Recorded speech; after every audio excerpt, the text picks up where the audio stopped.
Hello everyone. महिलांचं पोट कमी होत नाही. 90% महिला ही एक मोठी चूक करतात. नमस्कार मित्रांनो, तुम्ही रोज चालता, कमी खाता, चहा साखर कमी केली आहे, तरीही पोट काही कमी होत नाही का? जर तुमचं उत्तर हो असेल तर हा व्हिडिओ शेवटपर्यंत नक्की पहा, कारण आज मी अशा 3 मोठ्या चुका सांगणार आहे ज्या अनेक महिलांना कळत करतात आणि शेवटी काही सोपे उपायही सांगणार आहे. नंबर 1, खूप कमी खाण्याची चूक. अनेक महिलांना वाटतं कमी खाल्लं की वजन पटकन कमी होईल, पण दिवसभर नीट न खाल्ल्यामुळे नंतर जास्त भूक लागते आणि जास्त खाल्लं जातं. शिवाय शरीराला आवश्यक पोषण मिळत नाही. म्हणून उपाशी राहण्यापेक्षा संतुलित आहार अधिक महत्वाचा आहे. नंबर 2, प्रोटीन कमी खाणं.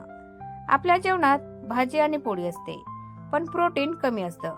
प्रोटीनमुळे पोट जास्त वेळ भरल्यासारखं वाटू शकतं आणि जास्त स्नायू टिकून ठेवण्यास मदत होते.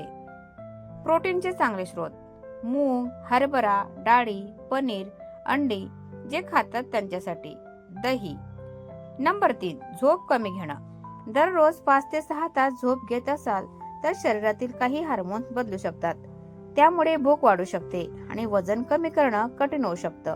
म्हणून शक्य असल्यास 7 ते 8 तास झोप नक्की घ्या. नंबर 4, फक्त चालणं पुरेसं नाही. रोज चालणं चांगली सवय आहे, पण त्यासोबत हलका ताकद वाढवणारा व्यायाम केल्यास शरीराला अधिक फायदा होऊ शकतो. नंबर 5, 35 वर्षानंतर हार्मोनल बदल. 35 ते 45 वयोगटात काही महिलांमध्ये हार्मोनल बदल होतात. यामुळे पोटाभोवती चरबी साचण्याची प्रवृत्ती वाढू शकते. याचा अर्थ वजन कमी होणारच नाही असं नाही. योग्य आहार, झोप आणि नियमित व्यायाम यामुळे सुधारणा होऊ शकते. आता काय कराल? आजपासून या 5 सवयी लावा. प्रत्येक जेवणात प्रोटीनचा एक स्रोत ठेवा. दररोज 30 मिनिटे चाला. साखरयुक्त पेय कमी करा. 7 ते 8 तास झोप घ्या. तणाव कमी करण्यासाठी दररोज 10 मिनिटे शांतपणे श्वसन किंवा ध्यान करा. जर तुम्ही 35 वर्षापेक्षा जास्त वयाच्या महिला असाल आणि पोट कमी होत नसेल तर कमेंटमध्ये तुमचं वय नक्की लिहा.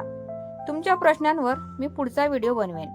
अशाच महिलांच्या आरोग्याविषयी उपयुक्त माहितीसाठी व्हॉइस ऑफ एमएन चॅनलला नक्की सबस्क्राईब करा.